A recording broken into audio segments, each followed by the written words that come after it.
एक गांव में पुट्ठा नाम का एक कामचोर और आलसी व्यक्ति रहता था। उसके आलसीपन के व्यवहार से उसकी पत्नी शर्मीली उससे बहुत परेशान रहा करती थी। पुट्ठा दिन भर घर में पड़ा रहता।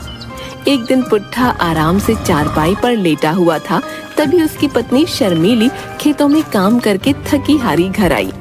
पुट्ठा को आराम करता देख उसका गुस्सा 7वें आसमान पर पहुंच गया। शर्म तो आती नहीं है, दिन भर घर पर पड़े रहते हो, ये नहीं कि खेतों में अपनी पत्नी का हाथ बटा लिया करो। ये कैसी बातें करती हो शर्मीली तुम? है तुम तो जानती ही हो कि ये छोटे मोटे काम मेरे लिए नहीं बने, मैं कुछ बड़ा करने के लिए बना हूँ। हाँ, बड़े रणवीर कपूर बनते फिरते हो, छोटा सा काम तो होता नहीं है और बातें इतनी बड़ी बड़ी, निठल्ले कहीं के। पूरे गांव में मेरी नाक कटा के रखी तुमने। जब मैं अमीर हो जाऊंगा ना, तब यही गांव वाले तुम्हें सेठानी सेठानी कहकर बुलाएंगे। हाँ, फिलहाल तो मुझे नौकरानी नौकरानी कहकर बुलाते हैं। एक तो तुम कोई काम करते नहीं हो, ऊपर से गांव का ऐसा कोई भी व्यक्ति तुमने नहीं छोड़ा जिससे तुमने उधार ना लिया हो। मैं तो तुम्हारी उधारी देते देते तंग आ गई हूँ। बस मुझे तुम्हारी यही बात बहुत बुरी लगती है शर्मीली, हाँ, कि तुम आते ही पूरा घर सर पर उठा लेती हो। तो क्या करूँ, तुम ही बताओ ना, क्या करूँ मैं?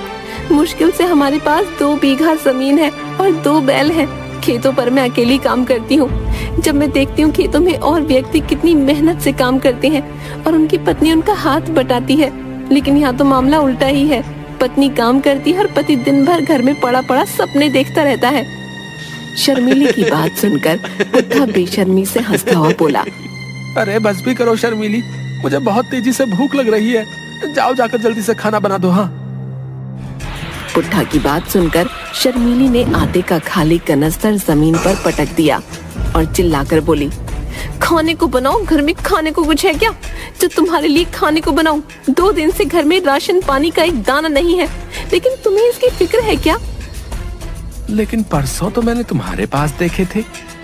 और मोहन साइकिल वाले से तुमने पैसे उधार लिए थे, उसका ध्यान नहीं है? तुम्हें कल सारे पैसे मैंने उसे दे दिए। उसे पैसे देने की क्या जरूरत थी? मैं उसे थोड़ा और वक्त मांग लेता। घर आकर तुम्हें पीटने की धमकी दे रहा था और अब भला मैं तुम्हें घर पर पिटता हुआ भी देखूं? तुम्हें तो कोई शर्म है नहीं। तुम्हें क्या लगता है कि मुझ में भी कोई शर्म नहीं है? अगर तुमने जरा सी भी शर्म बची है तो जाओ जाके कुछ काम करो, ताकि शाम के वक्त हमारे घर पर चूल्हा जल जाए। शर्मीली की बात सुनकर पुट्ठा चुपचाप बाहर चला गया।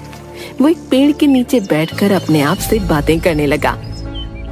अरे अब मेरी इस बेवकूफ पत्नी को कौन समझाए? इस गांव में भला मुझे कौन काम देगा? किसको टोपी पहनाऊं? हाँ, एक काम करता हूँ, गांव के जमींदार के पास जाकर कुछ पैसे उधार ले आता हूँ। ये कहकर पुट्ठा उठा ही था कि अचानक उसे कुछ याद आ गया। नहीं, जमींदार से तो पहले से ही पैसे लेकर आया हूँ, वो भी अभी तक नहीं दिए। उसके पास अगर पहुंच गया तो कहीं वो अपना पुराना तकादा न करने बैठ जाए, मेरे तो लेने के देने पड़ जाएंगे। क्या करूं? मेरी पत्नी ने कहा मुझे मुसीबत में फंसा दिया। तभी पुट्ठा ने देखा कि गांव का मुखिया अपने कुछ साथियों के साथ लाठी डंडे लेकर उसकी ही ओर बड़े गुस्से से चला रहा था। बहुत दिन हो गए पुट्ठा मुझे बेवकूफ बनाते बनाते। हाँ, आज मैं तुझसे अपने पैसे लेकर ही रहूंगा। मुझे थोड़ी मोहलत और दे दो मुखिया जी, मैं आपकी एक एक पाई चुका दूंगा। हाँ। कहाँ से चुका देगा? कुछ काम काज तो तू करता है नहीं, धरती पर बोझ है, काम का ना काज का, दुश्मन अनाज का। पुट्ठा समझ गया कि आज तो उसकी मार खाने की पूरी नौबत है। मुझे एक आखिरी मौका और दे दो मुखिया जी, मैं वादा करता हूँ कि 1 महीने बाद मैं आपके पैसे लौटा दूंगा। पुट्ठा की बात सुनकर मुखिया अपनी मूंछों पर ताव देता हुआ हंसता हुआ बोला, किस किस की रकम चुकाएगा? तूने तो हर किसी से उधार ले रखा है। गांव में पता नहीं किस किस को बेवकूफ बनाया होगा। आज तो मैं पैसे लेकर ही जाऊंगा। हाँ, मुझे थोड़ी सी मोहलत और दे दीजिए। आज या तो अपने पैसे लेकर जाऊंगा या तो फिर तेरी चमड़ी उधेड़ कर जाऊंगा। हाँ, देखते क्या हो भाई, मारो इसे। मुखिया के साथ ही पुट्ठा को लाठी डंडों से मारने ही वाले थे कि तभी पुट्ठा की पत्नी भागती हुई मुखिया के पास आकर खड़ी होकर बोली, इन्हें छोड़ दीजिए मुखिया जी। तुम्हारा ही चेहरा देखकर अब तक मैं पुट्ठा को छोड़ता आ रहा हूँ। तुम्हारा पति धरती पर बोझ है, शर्मिली तुम घर जाओ, मैं संभाल लूंगा। अरे क्या खाक संभाल लोगे तुम? अगर मैं नहीं जानती तो तुम कुत्ते की तरह मार खा रहे होते। पुट्ठा शर्मिली को हाथ पकड़कर अलग ले जाकर आहिस्ता से बोले, तुम शायद मेरी बुद्धि को जानती नहीं हो। हाँ, मैंने इस मुखिया के जैसे कई लोगों को बेवकूफ बनाया। हाँ बनाया होगा, लेकिन मुझे नहीं लगता कि तुम आज इसे बेवकूफ बना पाओगे। आज तो तुम्हारी ठुकाई पक्की है। लगता है तुम्हें अपनी बुद्धि दिखाने का समय आ गया है। तभी मुखिया दूर से पुट्ठा से बोला, ये तुम दोनों पति पत्नी क्या खिचड़ी पका रहे हो भाई? कुछ नहीं मुखिया जी, मेरी पत्नी कह रही थी कि मुखिया जी बहुत अच्छे व्यक्ति हैं, आज इनका कर्जा चुका ही दो। तेरी पत्नी तुझसे ज्यादा समझदार है पुट्ठा। हाँ देखो मुखिया जी, पैसे तो मेरे पास है नहीं, लेकिन मेरे पास 2 मोटे मोटे बैल हैं। मैं आपको एक बैल दे देता हूँ, जब मेरे पास पैसे हो जाएंगे तो मैं आपको पैसे देकर अपने बैल वापस ले लूंगा। मुखिया कुछ सोचता हुआ बोला, अब तूने बात पते की कही है पुट्ठा। मुखिया पुट्ठा का एक बैल ले गया। पुट्ठा ने खुश होकर शर्मिली से कहा, देखा अपने पति का दिमाग, एक बैल का मुखिया क्या करेगा बेवकूफ कहीं का। बेवकूफ वो नहीं तुम हो। वो कैसे? अरे तुम एक बैल से क्या खेत जोत लोगे क्या? एक बैल हमारे किस काम का है?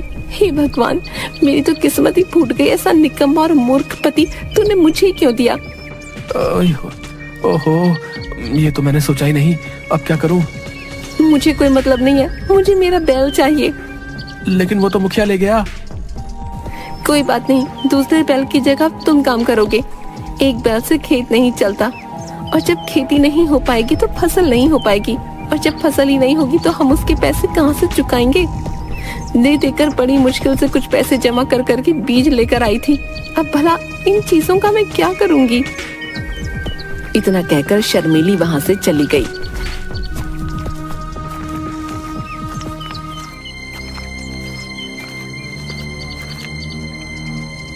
पुट्ठा अपने खेत के एक पेड़ के नीचे बैठा हुआ अपने निठल्लेपन पर अफसोस कर रहा था कि तभी उसके कानों में एक आवाज टकराई। इस तरह उदास क्यों बैठा है? पुट्ठा ने जैसे ही सामने देखा तो एक साधु जिसके चेहरे पर तेज झलक था, उसके सामने उसे खड़े देखकर मुस्कुरा रहे थे। जाओ बाबा, अभी मेरा बात करने का मूड नहीं है, मैं वैसे ही बहुत ज्यादा परेशान हूँ। मैं जानता हूँ तेरी परेशानी क्या है। गांव का मुखिया तेरा एक बैल छीनकर जबरदस्ती ले गया, और तेरे ऊपर गांव की उधारी अलग से है। तेरी पत्नी तुझसे नाराज है, और तू यही सोच रहा है कि इन सारी मुसीबतों से छुटकारा कैसे पाया जाए। साधु की बात सुनकर पुट्ठा तुरंत उठ खड़ा हुआ और वो साधु के पैरों पर गिरकर बोला, आप तो बहुत पहुंचे हुए साधु लगते हैं, मेरी मदद कीजिए साधु महाराज। क्या आप चमत्कार कर सकते हैं? हर इंसान के अंदर चमत्कार छुपा होता है, बस उस इंसान को उस चमत्कार को देखने की और परखने की आवश्यकता होती है।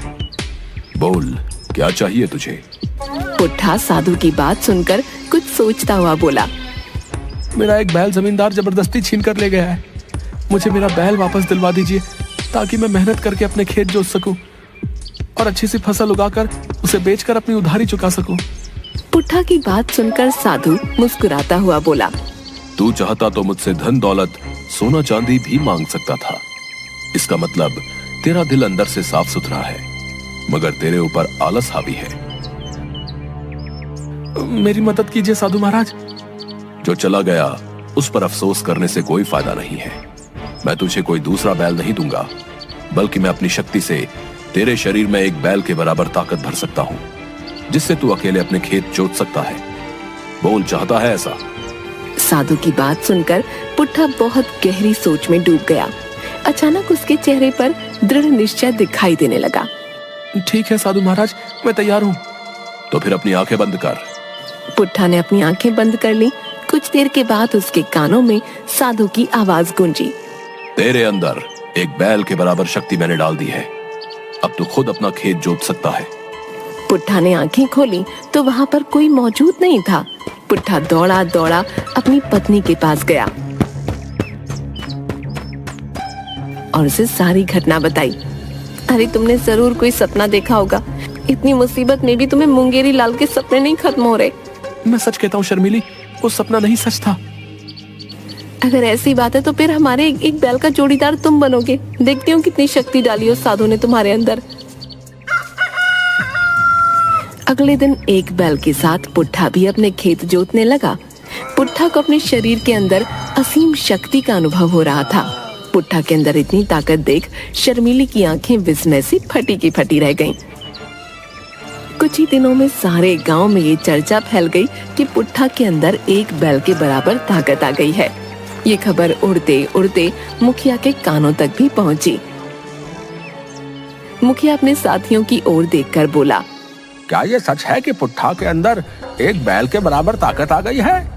मुखिया का एक साथी बोला, मैं सच कह रहा हूँ मुखिया जी, मैंने अपनी आंखों से देखा। पुट्ठा एक बैल की जगह खुद काम कर रहा है। मेरी तो आंखें फटी की फटी रह गईं। अगर ऐसे ही हाल रहा तो फिर तो वो अपने खेत में बहुत अच्छी फसल उगा लेगा और मेरे पैसे लौटाकर अपना बैल वापस ले जाएगा। उसने मुझे बेवकूफ बनाया था। मैं सोच रहा था कि कुछ दिनों बाद उसका दूसरा बैल भी उठवा लूंगा। मेरी तो सारी की सारी योजना पर पानी फिर गया। अब क्या करेंगे आप? जाओ जाकर पुट्ठा का पीट पीट कर बुरा हाल कर दो।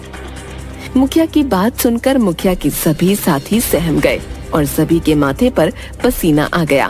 मुखिया चिल्लाते हुए बोला, क्या हुआ तुम सब मुस्टंडों को? मैं तुम सबको रोज ताजा ताजा मट्ठा और दूध पिलाकर पालता हूँ, हैं? तुम पुट्ठे को मार नहीं सकते? मुखिया की बात पर एक साथी डरता हुआ बोला, मुखिया जी, पुट्ठा के अंदर एक बैल के बराबर शक्ति है। अंदाजा लगाइए, अगर हम में से कोई उसे पीटने के लिए गया तो हम उसका एक मुक्का बर्दाश्त नहीं कर पाएंगे। मेरी मानिए मुखिया जी, तो आप भी उसे पीटने का सपना छोड़ दीजिए। अब पुट्ठा वो पुट्ठा नहीं रहा। हाँ। अपने साथी की बात सुनकर मुखिया चुपचाप हो गया।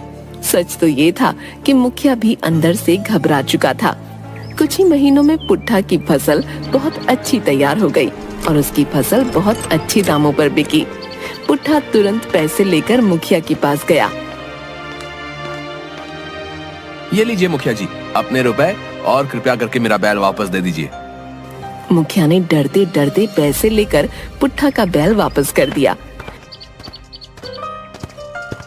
पुट्ठा के घर पर अब खुशहाली आ गई।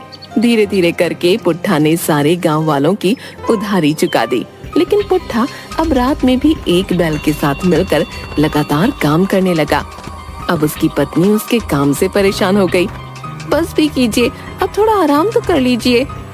नहीं, मेरे अंदर असीम शक्ति है, मैं नहीं रुक सकता। अरे लेकिन फसल तो कट चुकी है, बीज अभी बोए नहीं है, खाली जमीन पर हल क्यों चला रहे हो? क्या? कोई बात नहीं, मैं दूसरे के खेत में जाकर हल चलाऊंगा।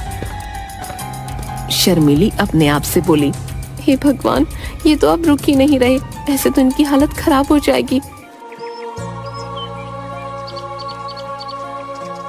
शर्मीली एक दिन उसी पेड़ के नीचे उदास बैठी थी कि तभी वही साधु फिर से प्रकट हो गए।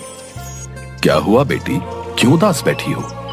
पुट्ठा की पत्नी हाथ जोड़कर उन साधु के सामने खड़ी हो गई। मेरे पति को एक चमत्कारी साधु ने एक बैल के बराबर शक्ति दी थी बाबा, मगर अब वो रुक ही नहीं रहे, लगातार काम कर रहे हैं। शर्मीली की बात सुनकर साधु हंसते हुए बोला, मैंने ही वो शक्ति दी थी। लगता है एक बैल की जगह 2 बैल की शक्ति दे दी उसे।